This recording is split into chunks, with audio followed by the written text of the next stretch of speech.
Shalom les amis, il n'y a pas d'erreur possible dans le monde. L'environnement dans lequel on est, dans lequel on se trouve, c'est ce que Hachem il veut de nous. Ça veut dire qu'il n'y a pas d'erreur possible au monde, impossible.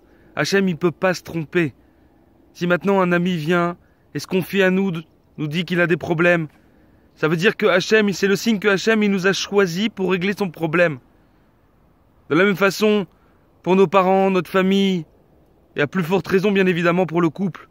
Si Hachem il a fait en sorte que deux personnes se rencontrent, ça veut dire qu'ils sont faits pour être ensemble. Si Hachem il a été maskim, c'est-à-dire qu'il a donné sa bénédiction pour une roupa. Si quelqu'un ils se sont mariés donc, ça veut dire qu'Hachem il veut que ces deux personnes se soient mariées. Ça veut dire que ces deux personnes elles sont faites pour être ensemble. Ça veut dire qu'ils sont zivoug on dit en hébreu. Zivoug c'est-à-dire que c'est les deux neshamot qui sont complémentaires. Les deux âmes qui sont absolument complémentaires. Et que l'un est venu pour l'autre. Dans ce monde. Donc bien évidemment, il n'y a pas d'erreur possible. Et le signe, c'est que deux personnes, si elles sont mariées, alors c'est sûr qu'Hachem, il veut que ces deux personnes travaillent ensemble.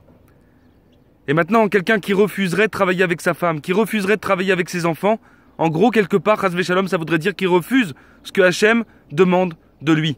Ce que Hachem demande, de la volonté d'Hachem. Et ça c'est vrai évidemment dans nos relations également avec nos beaux-parents, avec notre famille, avec notre entourage. C'est qu'Hachem considère qu'on est la personne idéale pour la situation dans laquelle on se trouve.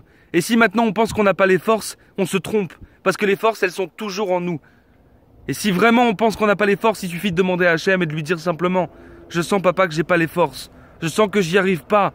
Aide-moi. Montre-moi comment faire.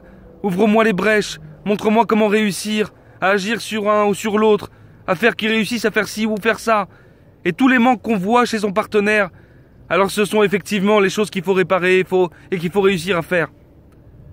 Voilà les amis. Toujours bien sûr avec de l'amour. La meilleure façon, bien sûr, c'est pas d'influer directement sur la personne, mais c'est de travailler en association avec Dieu, dans la tfila bien évidemment. Et toujours, bien sûr, avec beaucoup d'amour. Et de ça découle, bien sûr, le shalom bayit, l'éducation des enfants, la proximité avec nos amis, la bonté avec nos parents. Tout découle de ça, de cette compréhension-là. Bonne journée les amis, à très bientôt.